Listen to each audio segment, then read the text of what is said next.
ऐसे कहता चला आया हूं और मैं करीब 1 साल से कह रहा हूं, ये एक्चुअली डिले हो गया। ये बहुत पहले हो जाना चाहिए था। और जो डील साइन करी थी वेस्टर्न कंट्रीज ने, जो डील साइन करी थी जिसमें अमेरिका भी था, और फिर जैसा कि सर ने कुछ दिन पहले आपको बताया था ना कि इजराइल गया था और इजराइल ने एक ऑपरेशन के तहत 50,000 कागज उनके उठा के ले आए और कुछ सीडीज उठा के ले आए। तो उसमें असली पॉइंट ये है कि उसके बाद ट्रंप ने 2015 में उस ट्रीटी से ट्रंप वॉकआउट कर गया था। ट्रंप ने बोला कि अब मैं इस ट्रीटी का हिस्सा नहीं बनूंगा, बिकॉज इट इज नॉट, क्योंकि इसमें साफ ये लग रहा है कि ये लोग तो बेवकूफ बना रहे हैं हमको, ईरानियंस। राइट। तब से और उसके पहले से इजराइल ये कहता चला आया है कि अगर आप देखिए, अगर आप हमास को रोकना चाहते हैं, हिजबुल्लाह को, हुथियों को रोकना चाहते हैं और पूरे मिडिल ईस्ट को अगर आप स्टेबल करना चाहते हैं, तो इसमें असली कलेश की जड़ ईरान है। आपको ईरान को ठोकना पड़ेगा। आज की तारीख में ईरान जितना डैमेज कर रहा है आपको, ये देखिए, ईरान डैमेज कर रहा है और ईरान के पास न्यूक्लियर वेपन्स नहीं है आज की तारीख में। आप ये सोचिए कि जिस दिन ईरान के पास न्यूक्लियर वेपन्स होंगे, कश्मीर में फिर से वो तंजीमें खड़ी कर सकता है, करेगा। ये रेडिकल रेजिम है। It's a danger. A nuclear Iran is danger not to just the entire world, it is also a danger to India.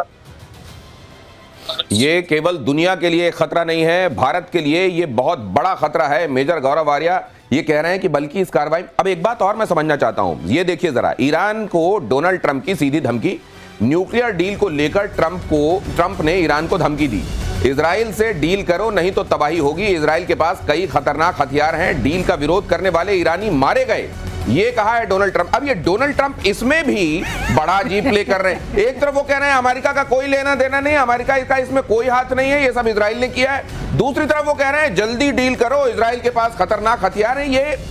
ये ट्रंप क्यों हर गुजरते दिन के साथ और अबूझ होते जा रहे हैं, मेजर गौरव आर्य? देखिए सब ऐसा है, मैं आपको साफ सीधी बात बता दूं, जो खतरनाक हथियारों की बात कर रहे हैं। अभी सर ने थर्ड के बारे में बात करा, सर से ये भी पूछे कि थर्ड दिया किसने उनको। ठीक है, ये जो पेट्रियट 1, पेट्रियट 2, एरो, ये जितने भी सिस्टम्स है ना, I mean let's be honest, ये America is the biggest arms supplier to Israel. पहली चीज ये है, इजराइल खुद भी अपने बनाता है, डेविड स्लिंग है, आयरन डोम है, these are all domestically produced by Israel. तो ऐसी बात नहीं है, लेकिन इजराइल को बहुत ज्यादा हथियार दे रखे हैं अमेरिका ने, पहली चीज। दूसरी चीज ये है कि ट्रंप इसमें भी क्रेडिट ले रहा है। जैसे ट्रंप ने बोला था ना, मैंने सीजफायर करवा दिया इंडिया पाकिस्तान के बीच में, यहाँ पे भी अपना बिल फाड़ रहा है ट्रंप। यहाँ पे भी कह रहा है देखिए, आप डील कर लीजिए, अगर आपने डील, इसमें डील हो ही नहीं सकती। ट्रंप को यह पता होना चाहिए कि इसमें डील हो ही नहीं सकती, इट इज इम्पॉसिबल। आप अगर आज $500 अरब का चेक दे देंगे ना ईरान को और बोलेंगे कि ये $500 अरब है, ईरान तब आपकी बात नहीं मानेगा। उसको पता है कि उसका सर्वाइवल विदाउट न्यूक्लियर वेपन्स नहीं है। वो इस नहज पर दुनिया को ले चुका है। आज की तारीख में ईरान की मजबूरी बन गई है न्यूक्लियर वेपन्स। आज की तारीख में ये मजबूरी, अब ये अमेरिका को देखेगा किस तरीके से, ईरान किस तरह से पढ़ने। अच्छा, ये भी कह दिया गया है हमारे जितने भी इंटरेस्ट्स हैं इस पूरे इलाके में, उनकी तरफ ईरान बिल्कुल देखे भी नहीं, हमारा कोई हाथ नहीं है।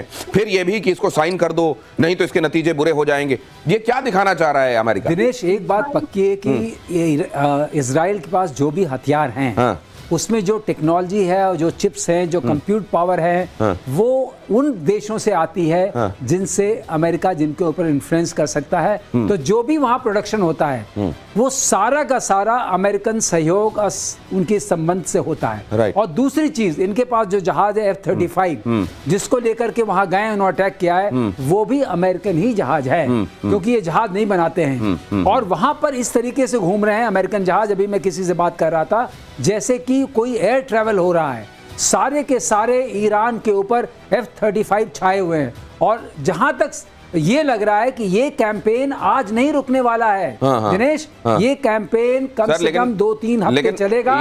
और जब तक ये शक्ति खत्म नहीं होती इनकी बनाने की, तब तक इजराइल मारता ही रहेगा। बहुत बड़ी बात कह रहे हैं पीके श्रीवास्तव। यहाँ प्रतिशोध में जो बोला जाता है उसको आप होते हुए देखते हैं। प्रतिशोध में ये कहा गया था कि ईरान का अब मेजर गौरव आर्या के शब्दों में अब उसकी चूड़ी टाइट करने का वक्त आ गया है, बल्कि देर हो रही है और ये चूड़ी टाइट हो गई। अब पीके श्रीवास्तव कह रहे हैं कि ये आप सोच रहे हैं कि अगर दिस फार नो फर्दर, ऐसा नहीं है। इसके अलावा आप देखेंगे ये लंबा चलने वाला कैंपेन है। और एक बात और मुझे याद आ रहा है, एक पहलवान, मेजर गौरव आर्या, एक पहलवान मुझे याद आ रहा है, वो दूसरे पहलवान की छाती पे चढ़ा हुआ था, उसको मार भी रहा था और रो भी रहा था। लोगों ने कहा ये क्या कर रहे हो? उसने कहा इसलिए, ये मार इसलिए रहा हूं क्योंकि मेरे को इससे खुंदक है, रो इसलिए रहा हूं कि अगर ये उठ गया तो मेरे को मारेगा बहुत। ये अगली खबर आपको बता रहा हूं, इजराइल के हमले में ईरान में बड़ी तबाही हुई है। IRGC के ये रेवोल्यूशनरी गार्ड जो है, इसके कमांडर इन चीफ हुसैन सलामी मारे गए। ईरानी सेना के चीफ ऑफ स्टाफ की भी मौत। अटैक में 6 परमाणु वैज्ञानिक मारे गए। ईरानी मीडिया का ये दावा, ये जोड़ तो बहुत बड़ा है ईरान के लिए, बहुत बड़ा। इन्होंने यही नहीं मारा, मिलिट्री इंस्टॉलेशंस को मारा, साइंटिस्ट को मारा, और आपकी जहां मैन्युफैक्चरिंग होती है उस फैसिलिटीज को मारा। अगर आप देखें तो ये तितरफा मार पड़ी है कि जहां आप बना सकते हैं उसको मार दिया, जो कंट्रोल करते हैं उनको मार दिया, जो साइंटिस्ट हैं उनको भी मार दिया। तो पूरा जो टॉप शीर्ष नेतृत्व हम बोलते हैं, तीनों वर्टिकल्स का आपने खत्म कर दिया। लेकिन ये कासिम सुलेमानी के बाद ये उस समय जो हुआ था, ये कहा गया कि इमरान के मर्म में चोट की गई है। क्या ईरान के इसी तरीके से मर्म में ये उससे बड़ी चोट है? ये बहुत बड़ी, उससे बहुत बड़ी चोट है। आप ये देखिए, इस तरह की खुल्लम खुल्ला चीजों को पहले शायद हम विश्वास नहीं करते, लेकिन इसका मतलब है कि पानी नाक से इतना ऊपर चढ़ गया था कि ईरान को मारना एक मजबूरी बन गई थी इजराइल की, कि इनको तो मारना ही पड़ेगा। इसके रिपरकशंस क्या देखते हैं मेजर गौरव आर्य? ये ठीक है कि ये इतना ही नहीं, इसके आगे चलेगा, ये इजराइल की बात है। ईरान और उसके साथ खड़े हुए देश क्या सोच रहे होंगे? देखिए साहब, अरब देश तो सपोर्ट करते हैं, अरब देश तो ताली बजा रहे होंगे चुपचाप, साइलेंट ताली, जिसमें वॉल्यूम आप जीरो कर देते हैं, फिर आप जोर से चीयर करते हैं और तालियां बजाते हैं। सऊदी अरब में, UAE में, हर जगह जश्न मनाया जा रहा होगा कि ठीक मारा। मैं एक और बात कहना चाहता हूं कि अमेरिका को जो 24 घंटे ये लगता है ना कि डील हो जाएगी, ये डील व्हील के, और ये इजराइल जो है ईरान को, क्योंकि इजराइल, आप ध्यान रखिएगा, Israel is a middle eastern country. Israel middle east में है, इजराइल इन लोगों के बीच में रहता है, इजराइल को पता है कि ईरान कैसे सोचता है, और इजराइल काफी समय से कहता चला रहा है कि ये डील व्हील का चक्कर छोड़िए, आप इनको ठोकिए सीधा। लेकिन अमेरिकन प्रेसिडेंट्स को ये लगता है कि ट्रेड एक बहुत बड़ा हथियार है, और जैसे बाकी देश झुक जाते हैं, ईरान भी झुक जाएगा। ईरान का मसला कभी ट्रेड था ही नहीं, ईरान का मसला डे 1 से था न्यूक्लियर वेपन्स, इसलिए ईरान उसी चक्कर में पड़ा हुआ था। अब इसका पलटवार ईरान करेगा और उसका पलटवार इजराइल करेगा। और मैं फिर एक और चीज आपके भविष्यवाणी कर दूं आपकी शो में, दिनेश, मैं आपको ये बताना चाहता हूँ कि एक बात समझ लीजिएगा, ये जो पाकिस्तान को तैयार करा जा रहा है इसमें, ये मैंने पहले भी बोला था आपकी शो में, जो आसिम मुनीर जा रहा है परेड अटेंड करने के लिए, वॉशिंगटन DC जा रहा है परेड अटेंड करने के लिए, राइट, और ये सारे के सारे, अभी ये पता लग रहा है कि और लोन दे दिया है, और पैकेज वर्ल्ड बैंक ने दे दिया, आज की खबर है, पता नहीं कितने अरबों डॉलर का। ये सारी की सारी चीजें इसीलिए तैयार करी जा रही हैं। हैट्स ऑफ मेजर गौरव आर्य। ये मैं अपने दर्शकों के लिए दोहरा दूं, जब ये बुलाए गए फील्ड मार्शल अमेरिका में, तो ये बात कही गई थी मेजर गौरव आर्य की तरफ से कि जब उधर के गोरे अमेरिकी जो हैं, इनको जब प्यार से पुचकारें तो ये समझ लीजिए कि इनकी उपयोगिता आने वाले दिनों में अमेरिका के लिए बढ़ी हुई लग रही है उसको, इसलिए पुचकारा जा रहा है। और जहां वक्त जहां आएगा वहां ये भी कहा जाएगा, चाहो मेरे लिए शहीद हो जाओ। ये ईरान के साथ जो टेंशन बढ़ रही है, इसको देखते हुए पाकिस्तान की उपयोगिता शायद समझ में आ रही है अमेरिका को, और इसीलिए जो फिलहाल भाव दिया जा रहा है, इसीलिए पाकिस्तान को दिया जा रहा है। हैट्स ऑफ सर, आपने कहा इधर वो अनफोल्ड होता हुआ एज इट इज दिखाई दे रहा है। नहीं, बिल्कुल, मैं बहुत बहुत धन्यवाद आपका। लेकिन एक और बात मैं आपको बताता चलूं कि ये आज जो पाकिस्तानी सेलिब्रेट कर रहे हैं कि हमारे फील्ड मार्शल को बुलाया, देखो इंडिया को इतनी इज्जत नहीं मिली जितनी हमें मिली है। मैं सिर्फ पाकिस्तानियों को एक बात कह रहा हूं, आप ध्यान रखना, मैं कोई कड़वी बात नहीं कह रहा, मैं फैक्ट बोल रहा हूं। लाशें गिनने का वक्त आने वाला है बहुत जल्दी, बहुत जल्दी। आज से कई साल पहले रोनाल्ड रीगन ने जियाउल हक को बुलाया था, आपको पता है? जियाउल हक को बुलाया था रोनाल्ड रीगन ने, आओ मेरे साथ बैठ के खाना खाओ। उसके बाद तालिबान पैदा हो गया। उसके बाद उन्होंने तारीफ करी थी कि भाई परवेज मुशर्रफ कितना सॉलिड लीडर है, ऐसा तो लीडर हमने दुनिया में नहीं देखा परवेज मुशर्रफ जैसा। उसके बाद तहरीक तालिबान पाकिस्तान ने अटैक करने शुरू कर दिए, और उसके बाद पाकिस्तान में 80,000 लोग मर गए, जिसका हवाला पाकिस्तान आज भी देता है। अब ये तीसरी बार तारीफ हो रही है पाकिस्तान की। अब Pakistan is on a hat trick. इनके जनरल ने भी तारीफ की है, अमेरिकन जनरल ने पाकिस्तान की तारीफ की है, हमारे कारगर हैं, बड़े हमारे हमदर्द और बड़े हमारे एलाइज हैं बड़े बड़े। तो जो गौरव कह रहे हैं, बिल्कुल वक्त आ गया है अब कुर्बानी का।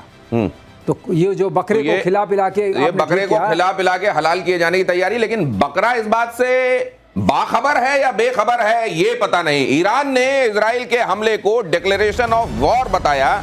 ईरानी सेना इजराइल को कड़ी सजा देगी, खामनेई ने कहा। ईरान ने 100 से ज्यादा ड्रोन से पलटवार किया, रास्ते में ड्रोन को गिराया। इजरायली सेना ने कहा ये इधर से किया तो गया है, मुझको लगता है ये सिर्फ टोकन के लिए किया गया है, just to make the world know कि हम भी कुछ कर रहे हैं बदले। जैसे आपने अभी बताया था ना, 2 पहलवान, हाँ। नीचे जो गिरा हुआ पहलवान है वो भी तो कुछ ऐसे ऐसे करता है। हाँ, सही बात। वही वाली बात है। हाँ। कुछ इस 100 ड्रोन से, 1000 ड्रोन से, और जो ड्रोन से भेज रहे हैं, ये समझिए दिनेश, यहाँ पर टेक्नोलॉजी की लड़ाई है। तो मुझको ये समझाइए थ्रेडबेयर, क्या ईरान के साथ उसके समर्थन में उसके मित्र, कथित मित्र देश रशिया भी जिसमें गिना जाता है, खड़े होंगे? क्या ये लड़ेंगे या ये सिर्फ दिखाने के लिए कई जगहों पर खड़े दिखाई देंगे? लेकिन आपको आज के जमाने में कोई किसी के साथ खड़ा नजर नहीं आएगा। सबके अपने अपने दुख, अपने अपने रोग, अपनी अपनी समस्या है, खास तौर से रशिया की। रशिया के लिए ईरान एक साधन था, वो ड्रोन्स लाने के लिए, वो खत्म हो रहा है। अब इनके पास कितने ड्रोन होंगे, ये कितने देंगे? चाइना चुपचाप रहेगा, बिल्कुल मत सोचिए कुछ बोलने वाला है। अब वो BRI वगैरह एक तरफ गई, पहले अब एग्जिस्टेंशियल क्राइसिस आ रही है। ईरान इसमें अकेला है, और ईरान के पास सबसे बड़ी कमी जो है वो टेक्नोलॉजी की है, और जिस इजराइल से लड़ना है वो टेक्नोलॉजी एक तरीके से सुप्रीमो है, और एयर डिफेंस में बहुत जबरदस्त सुप्रीमो है। तो कहीं कोई बराबरी नहीं है। और दूसरा, ईरान के साथ जो खड़े, समझ में आता है कि खड़े होंगे, वो खड़े दिखाई नहीं देंगे, ये हमारे एक्सपर्ट्स कह रहे हैं। इजराइल ईरान वॉर के बीच बड़ी खबर, लेबनान ने अपने एयर स्पेस को बंद किया। लेबनान ने अपने एयर स्पेस बंद किया। अब इसके मायने क्या है? वैसे तो लेबनान लगातार आपको दिखाई दे रहा है कि वो तनाव की स्थिति में ही चल रहा है, लेकिन यहाँ स्पेस बंद किए जाने से क्या मुराद है सर? ये वही तनाव की स्थिति में आप क्या कर सकते हैं? क्या कर सकते हैं? जब आपको समझ नहीं आता एयर स्पेस बंद कर देते हैं। लेकिन अगर इजराइल ने एयर स्पेस का वायलेशन किया तो आप क्या कर सकते हैं? आप क्या कर लेंगे? क्या कर लेंगे? वो वाली बात है। लेकिन अब इन्होंने बंद किया है तो इजराइल इसको अवॉइड करने की कोशिश करेगा। ये नहीं चाहते कि ईरान के हमले में हमारा नाम आए कि ये फ्लाइट्स हमारे ऊपर से जा रही थी। राइट। अगली खबर दिखाता हूं। ईरान के परमाणु ठिकानों पर हमले पर IAEA का बड़ा बयान। इजरायली हमले में न्यूक्लियर साइट को नुकसान नहीं हुआ है। इजराइल के हमले में न्यूक्लियर साइट को नुकसान नहीं हुआ है, IAEA का कहना है। ईरान एटमी कार्यक्रम को लेकर तय नियम नहीं मान रहा है, IAEA। ये भी दोनों बातें समझ में नहीं आ रही। दोनों बातें ऐसे जोड़िए दिनेश। उन्होंने कहा कि अभी हमला खत्म नहीं करो। अच्छा कि अभी कुछ हुआ नहीं है, अभी जारी रखो, मार जारी रखो। IAEA ये कह रहा है कि ये यहाँ जो ईरान ये कर रहा है, गड़बड़ कर रहा है, नियमों को नहीं मान रहा है, लेकिन ये भी कह रहा है कि साइट को अभी कोई नुकसान नहीं हो रहा है। इसको ऐसे देखा जाना चाहिए मेजर गौरव आर्य। नहीं, बिल्कुल। देखिए, अमेरिका ने क्लियर कट ये बोल दिया। वहां पे उस इलाके में देखिए, ईरान के आसपास अमेरिकन एयरक्राफ्ट कैरियर ग्रुप्स हैं, in fact not aircraft carrier but carrier groups हैं वहां पे, और वहां पे उनके एयर बेसिस भी हैं जो इराक से थोड़ा सा पीछे इन्होंने कर दिए हैं। तो Iran is surrounded by American might. जिस समय, अच्छा, साफ सीधी बात है, पीट हेग्सेथ का बयान है कि भाई हमारा इससे कोई लेना देना नहीं है, आप हमारे ऊपर हमला मत करना। अब देखिए, मजबूरी में अमेरिका के ऊपर हमला तो होगा, ये बात तय है। अमेरिकन फोर्सेस के ऊपर कोई ना कोई मिसाइल गिराएगा। अगर कुछ होता है अमेरिका को नुकसान, अगर कुछ होता है तो फिर इनको लेने के देने पड़ जाएंगे, बिकॉज अभी तो सिर्फ इजराइल ठोक रहा है, तब अमेरिका भी ठोकेगा। अमेरिका भी ठोकेगा। और इर्द गिर्द एक और बड़ी इंटरेस्टिंग चीज है, सर आपको बताएंगे कि ईरान का कोई दोस्त नहीं है आसपास। जितने भी अरब मुल्क हैं वो ईरान से नफरत करते हैं शदीद।